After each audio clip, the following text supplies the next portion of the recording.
Nació pocos días después de que volviera la democracia tras la dictadura de los coroneles. Y hoy en Grecia, Alexis Tsipras, el nuevo primer ministro, la remece. Con el triunfo de su coalición de partidos de izquierda, Syriza, ha puesto fin al tradicional bipartidismo de la conservadora Nueva Democracia y el socialista PASOK. En un extraño pero no inédito pacto entre polos opuestos y su alianza con los conservadores griegos independientes. Este ingeniero de apenas 40 años, excomunista, buen orador, cómo no, si es griego y político, ahora debe enfrentar dos flancos urgentes. La deuda con los organismos internacionales que han rescatado 2 veces Atenas con 240.000 millones de euros y la complejísima situación interna de su país. A pesar de que con el gobierno anterior Grecia pareció haber comenzado su recuperación tras la crisis del 2010 y que la economía el año pasado volvió a crecer, aunque fuera a un modesto 0,8%, los costos sociales de cumplir con el plan de ajuste para pagar una deuda que llega al 175% de su PIB fueron y son enormes. Cuando el país ha perdido un cuarto de su riqueza y un 40% de la renta familiar, cuando hay 330.000 hogares sin luz, 200.000 compatriotas que emigran por la crisis, un desempleo del 25 o 29% y una pobreza que afecta a 1 de cada 5 de sus 10 millones de habitantes, el panorama no es fácil. Y aunque en las elecciones el clamor por recuperar la soberanía griega frente al Fondo Monetario Internacional o al Banco Central Europeo o el basta ya a los planes de austeridad propiciados por Merkel rindan, para gobernar se necesita mucho más. ¿Será el nuevo primer ministro más como Lula o como Chávez? Se preguntaba el Financial Times. ¿Existe la posibilidad de que Grecia salga del euro? ¿Qué tan estable es el nuevo gobierno y qué efectos tendrá en la política europea? Lo conversamos hoy en Cable a Tierra.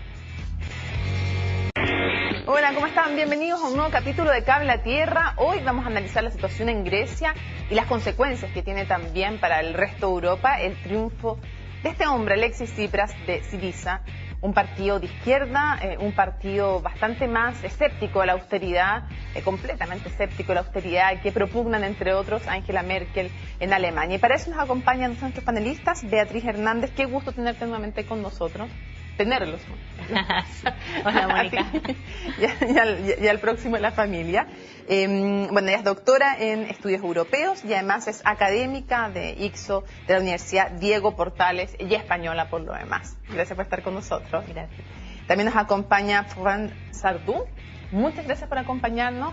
Él es analista internacional, historiador y magíster en historia contemporánea de la Universidad de Toulouse. Antes que comencemos a conversar con ellos, los voy a invitar a revisar una gráfica para que, como siempre, pongamos en contexto al país del cual vamos a hablar, en este caso, hoy, Grecia.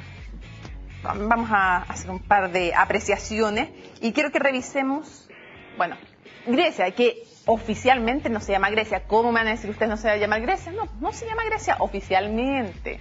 Ahí está el mapa de la República Helénica. Ese es su nombre oficial. Pero ahí está Grecia con su capital Atenas y ustedes ven una ubicación que en el pasado además fue importantísima en el Mediterráneo con sus islas. Islas que a todo esto, mírenlas, les propusieron algún minuto, fíjense algunos, que las vendiera para pagar la deuda, que vendiera el Partenón en el Acrópolis en Atenas y que vendiera las islas, como no, para pagar la deuda con el escándalo, evidentemente, de un país que, como muchos también, tiene importantes raíces nacionalistas. Y sus vecinos, Turquía, bueno, ahí hay hartos conflictos. Macedonia, Grecia no está de acuerdo con que Macedonia se llame Macedonia por razones obvias, Bulgaria, Albania y ahí viene entonces también Italia en las proximidades. Algunos datos entonces de Grecia, como yo les decía, nombre oficial, República Helénica. Habitantes casi 11 millones, evidentemente idioma el griego. De hecho, el 99% de la población lo habla, solo 1% no habla griego. Población 93% origen griego y 7% extranjero según el censo, eso sí, no tan actualizado, que existe disponible en el 2001. Religión, la Iglesia Ortodoxa griega, 98%, musulmanes 1.3%. Y fíjense bien este dato, porque la influencia de la Iglesia, los patriarcas de la Iglesia Ortodoxa griega es muchísima, tanto que hasta el día de hoy, salvo por el nuevo primer ministro, se juraba también, se hacía un juramento religioso de parte de los gobernantes. Tasa de crecimiento de la población, 0,01% anual. Dicho todo esto, los invito ahora a que nos vamos a conversar con nuestros panelistas. Ya teníamos una introducción breve sobre algunas características generales de Grecia, pero quisiera preguntarles a ustedes un poco sobre su sistema político, después de que revisemos una gráfica a pantalla completa donde se explica un poquito más de este sistema político, un sistema político que es una república parlamentaria. Hay un parlamento que es unicameral, con 300 escaños, duran 4 años en el ejercicio de su cargo, hay un presidente de la república, hay también un primer ministro que acaba de ser electo y, bueno, además, obviamente que es jefe de Estado el presidente de la república, jefe de gobierno el primer ministro, y quien conforma entonces el gobierno es quien logra unir una mayoría parlamentaria suficiente. En este caso tienen que ser la mitad más 1. Ahí está. El voto también es obligatorio desde los 18 años y en estas elecciones subió un punto la participación en relación a los comicios anteriores. Pregunta, expliquemos un poco qué efectos tiene en la política de Grecia el sistema político que tiene en este sistema parlamentario, Beatriz. Bueno, es un sistema político muy parecido al resto de los países europeos, en el que es un sistema representativo, pero finalmente tiende a un bipartidismo, ¿no? Eso era lo tradicional. Claro, sí, era lo tradicional en toda Europa. Y siempre ha habido dos grandes corrientes, ¿no? La socialdemocracia y los demócratas cristianos, ¿no? Como digamos, como derecha e izquierda, pero siempre bastante centrado. Y así ha habido siempre alternancia en el poder.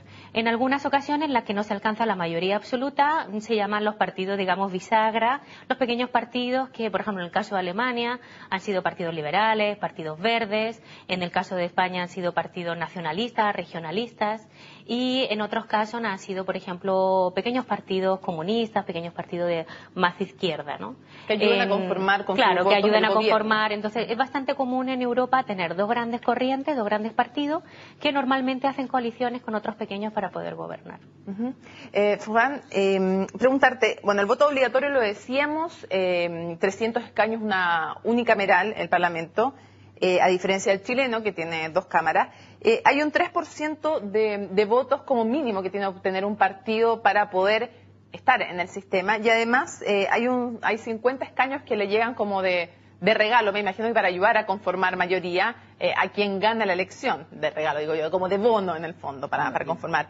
¿Qué otras huellas tú crees que tiene particular este sistema o qué características de este sistema ha dejado una huella en la política interna griega? Efectivamente, es importante recalcar que es un sistema electoral que favorece la presencia de muchos partidos, ¿eh? Entonces, muchas veces es necesaria una coalición y aún más, desde la crisis se han multiplicado los gobiernos.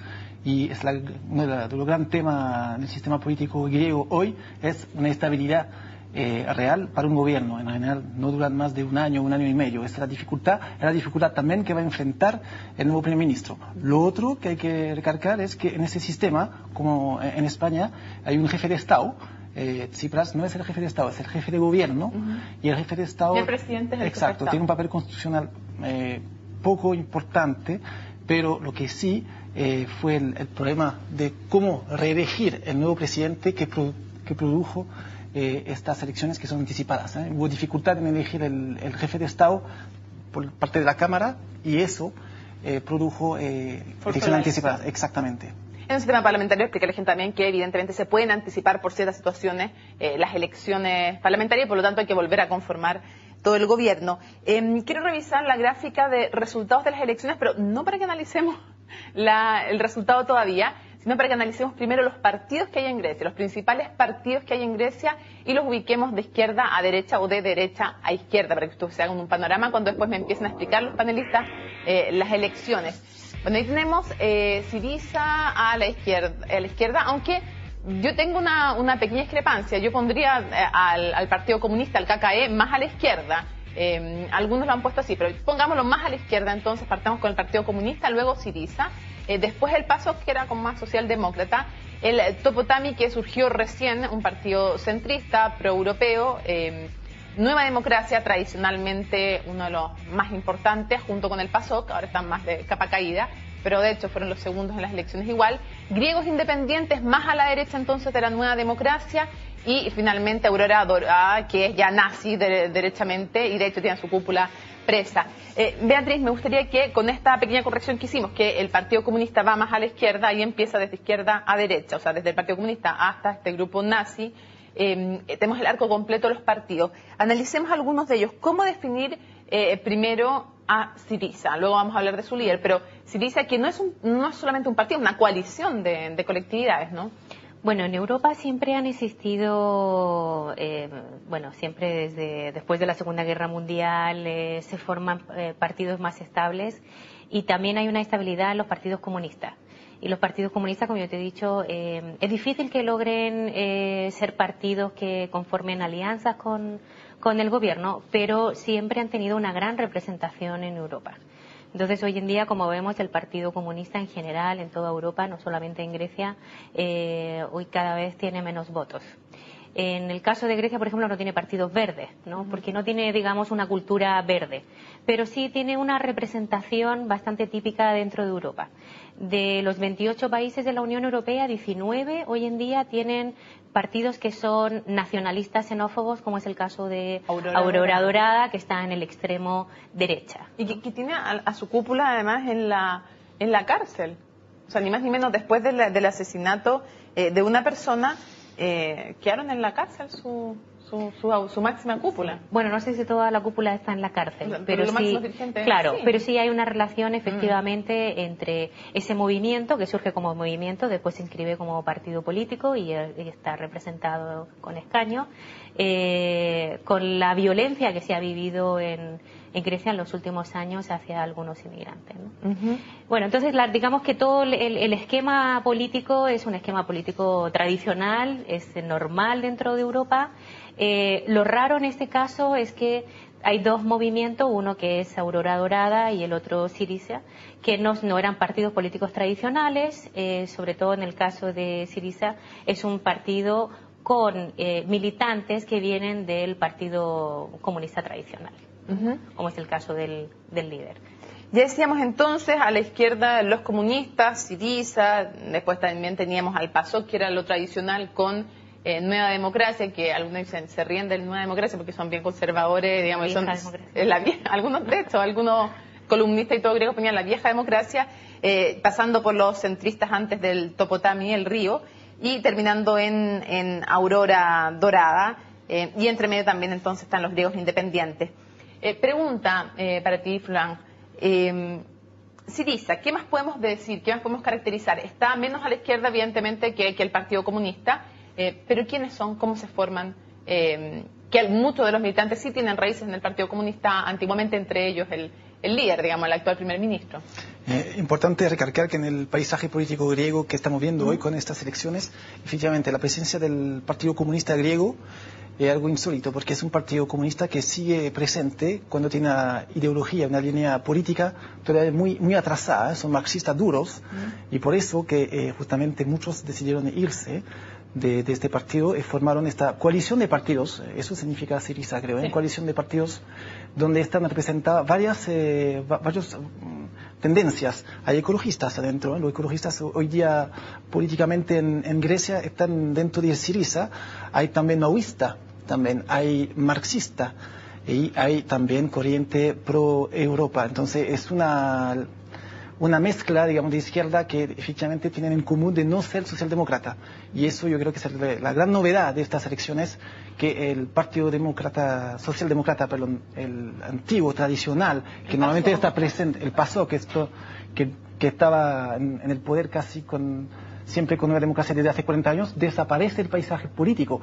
Y eso realmente es el señal fuerte que Syriza y la desaparición del PASOK puede dar a Europa, que los partidos tradicionales socialdemócratas están amenazados en sus existencias frente a la llegada de partidos más radicales. Y tanto que el Movimiento Socialistas Democráticos, que es este nuevo partido político que hace muy poquito fundó para esta elección Papandreou, que es hijo del tradicional Papandreou de la política griega, no alcanzó a llegar al Parlamento, se quedó fuera porque no alcanzó ni siquiera el 3% de los votos y era una decisión del PASOK. Para que entienda, pero desde 1949 había siempre un miembro de la familia Papandreou en el Parlamento griego. Ya no hay. Bueno, eso vamos a analizar ya, porque de hecho es otra de las novedades, que no fue una elección entre las grandes familias como tradicionalmente era en Grecia.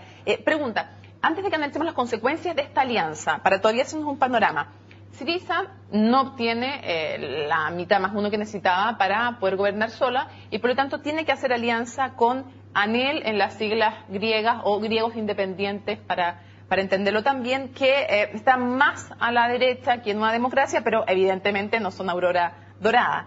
¿Qué es ANEL y qué tan a la derecha, qué podemos decir de ello, de su posición política? Sí, bueno, esa es una coalición atípica, ¿no? Bien rara. Ya vamos a las consecuencias, pero... Dos espectros políticos. Es una combinación, digamos, de necesidad por parte de los dos.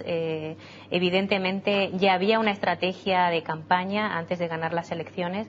No era seguro, era un candidato favorito, pero ya necesitaba trabajar en sus coaliciones antes de ganar y lo hizo con un grupo político minoritario, pero también con bastante repunte, porque los dos grandes partidos, tanto Nueva Democracia como el PASOK, han sufrido, digamos, la crítica del voto de castigo, sobre todo el PASOK porque se identifica mucho más con un pasado de corrupción, más que Nueva Democracia. De hecho, Nueva Democracia en los últimos años le ha ido bastante bien económicamente al gobierno y, sin embargo, también le han castigado, ¿no? De ayer el último primer ministro, Adonis Samaras. Claro, pero a diferencia, digamos, del PASOK, que arrastra un pasado de corrupción bastante fuerte, y además el discurso siempre ha sido en contra de la élite política, estas familias, esta élite que han gobernado el país durante muchos años, esta tradicional, digamos, división, el bipartidismo. Entonces los pequeños partidos que se han ido formando han ido ganando terreno a los partidos tradicionales. Y en este caso ellos son más moderados, son proeuropeos, están en contra de que Grecia se salga del euro. Esa es una duda que tienen todavía los griegos. Evidentemente hay unas características comunes del electorado que está votando a estos pequeños partidos, estos nuevos partidos, pero no todos están a favor de salir del euro, porque los riesgos son muy grandes. Entonces eso que contrasta, digamos, y le da estabilidad a Syriza. Ahora, un partido, el ANEL o Griegos Independientes, cuyo líder Panos Kamenos militó antes en Nueva Democracia, de ahí viene, y que, como decía Beatriz, está en contra de los planes de austeridad, y ahí está el punto común con Syriza, los planes de austeridad que obliga, entre comillas, a Alemania, y la Unión Europea y el Banco Central y el Fondo Monetario Internacional y la pérdida de soberanía, pero que tiene también sus puntos de diferencia y ya los vamos a abordar cuando hablemos de la estabilidad. Antes, quiero revisar una gráfica con este nuevo primer ministro, algo de su vida, para que nos vayamos enterando de quién es y recordemos algunos datos claves de este hombre de 40 años, es jovencísimo, un ingeniero civil de 40 años. Su primera campaña política fue relevante, la postulación a la alcaldía de Atenas en el 2006, en que sacó un 10 y tanto % sorprendente, muchos pensaban que no iba a siquiera figurar. Líder entonces de la coalición de izquierda radical Syriza desde el 2008, el 2009 se convirtió en eurodiputado y en 2012 Syriza obtuvo los votos para convertirse en la segunda fuerza política griega. ¿Qué más sabemos de este hombre cuyo programa, su único lujo hasta donde sabemos es una moto BMW? Tiene una pareja a la que llama Betty y tiene 2 hijos. Y uno de ellos se llama Ernesto, porque en homenaje al Che Guevara, lo que significa también que viene de la familia, de una cultura política muy marcada en la izquierda.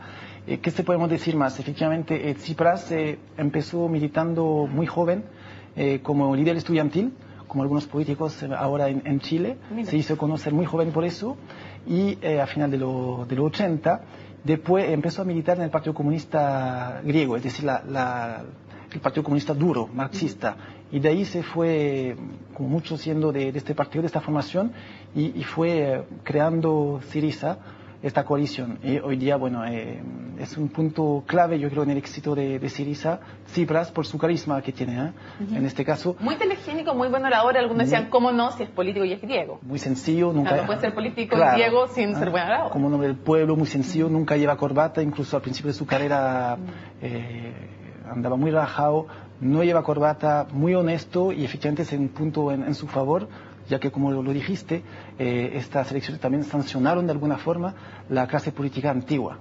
Aprendió inglés hace poquito y él siempre repite, además, que es hijo de un ingeniero de clase media y educado en el sistema público de enseñanza. Él siempre recuerda eso, y recuerda también, porque le sirvió para su campaña, que nació días después de que volvió la democracia a Grecia tras la dictadura de los coroneles.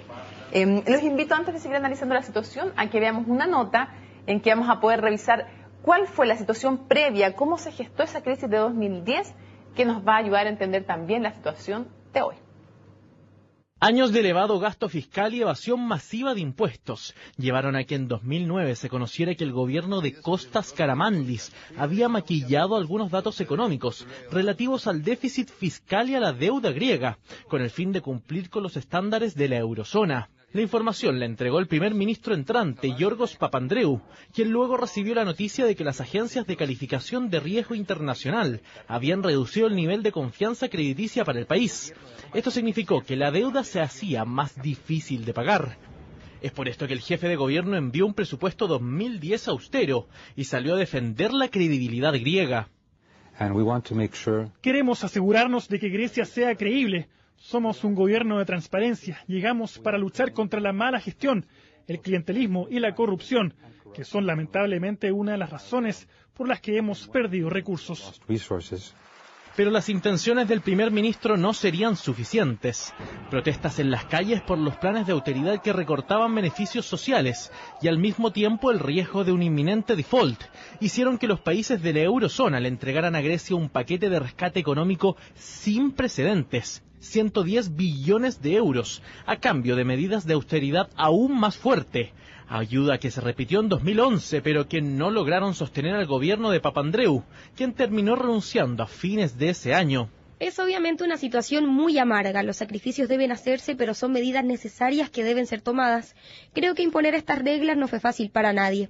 No tengo dudas que las medidas adoptadas son las correctas y las más apropiadas. Así se refería la canciller de Alemania, Angela Merkel, respecto a las medidas de austeridad que Grecia adoptó para cumplir con los requerimientos de la eurozona. Y de esta manera la recibieron en las calles de Atenas en 2012. Los manifestantes la culpaban por las medidas de austeridad que redujeron las pensiones, eliminaron trabajos estatales y aumentaron los impuestos. Pero las protestas tendrían poco eco en el Parlamento griego, el que aprobó nuevas medidas de austeridad para recibir ese año otros 2 paquetes de ayuda económica. Ser el último que deje de preocuparse. La situación en nuestro país es todavía crítica, pero el ánimo está cambiando lentamente. Nuestro objetivo es que el 2013 sea el último año de recesión. Es por esta expectativa que el Parlamento griego aprobó por primera vez en 6 años un presupuesto pensado en un crecimiento económico. El tercer trimestre de 2014 fue un 1,7 superior respecto al 2013.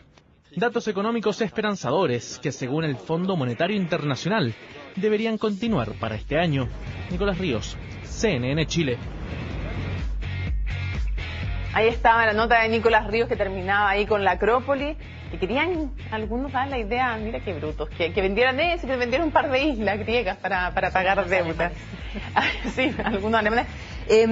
Beatriz, a ver, ¿cuáles crees tú que fueron las causas de que, revisemos una gráfica con los resultados nuevamente de las elecciones griegas, ¿cuáles crees que fueron las causas finalmente, no solo que Syriza estuviera primero, después Nueva Democracia, tercer lugar para el partido Aurora Dorada? Ahí tenemos la gráfica, cómo queda compuesto el Parlamento. Cuarto, el centrista y pro-europeo Topotami.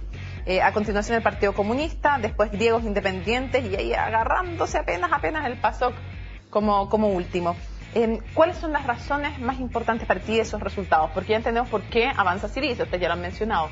¿Por qué crees ¿Qué otras causas hay que atribuir para explicar esta elección? Mira, tiene que ver mucho con el discurso, ¿no? La propaganda de partido de Syriza. En realidad la crisis griega empieza en el 2008, que se agudiza en el 2010 y viene el rescate, el primer rescate, el segundo rescate en el 2012. Entonces todo el discurso ha sido contra la élite, pero sobre todo con un mensaje de nacionalista, muy populista y muy nacionalista contra la humillación que está sufriendo Grecia. De recuperar la soberanía. Claro, frente a las imposiciones de Alemania, del Banco Central Europeo, del Fondo Monetario Internacional, como tú mencionabas también. Ahora, también, por otra parte, ¿cómo Nueva Democracia, que logra quedar segunda, pero cómo no es capaz tampoco de exhibir que habían hecho un trabajo difícil, habían hecho los recortes y estaban empezando a lograr la recuperación? Porque la recuperación recién empieza. Estamos hablando de un crecimiento por este año que rondea el 1%. Revisemos cifras económicas, tenemos una gráfica con cifras económicas para que tú nos vayas explicando mientras. Se espera que para el próximo año sea de 3%, porque el tema de Grecia también, lo vamos a hablar quizá más adelante, que la deuda que tiene tan gigante que no hay... Ahí están las cifras de la economía, con 23.600 PIB per cápita, crecimiento, bueno, ahí estuvo 1,6% en el tercer trimestre, desempleo 25,8%, algunas cifras hablan incluso de 29%, inflación que nos habla de una deflación, menos 0,8%, la deuda pública 175% del PIB y podemos agregar un 20% de pobreza, 200.000 personas que huyeron literalmente de Grecia durante la crisis, 200.000 empleos perdidos en el sistema público también. Eso es lo que estamos pasando. Desde 2008 el PIB bajó de 20%. Muchos dicen, economistas dicen que al final es equivalente como si Grecia hubiera sufrido una guerra. Ahí tengo algunas cifras que salieron hace 2 días, un estudio del Instituto de las Pymes griegas que indican un poco el sentido de sufrimiento de la población. Dicen, el 42.5% de los hogares estiman que en 2015, este año, no podrán afrontar sus gastos corrientes. 52% de los hogares, para ellos la fuente principal de ingresos es una pensión. 35.4% creen que no podrán pagar sus impuestos. Entonces, partemos de muy lejos. Y esta derrota, a pesar quizá de haber estabilizado el problema, de parte de la derrota de Nueva Democracia, es simple que entender. Es un grito de dolor de parte de los griegos. Están viendo que su calidad de vida se está decayendo año a año. Entonces, aunque las cifras se están recuperando un poquito, en los hechos la situación sigue cada vez peor. Vamos a hacer una pausa en Cable a Tierra y al regreso vamos a analizar un poquito qué futuro tiene esta coalición entre izquierda y conservadores, aunque sean conservadores moderados y que no sean justamente Aurora Dorada, claramente, pero vamos a analizar eso y nos vamos a ir a España también para ver qué pasa con el Podemos, qué semejanzas y qué diferencias tiene con Syriza. Pausa y regresamos.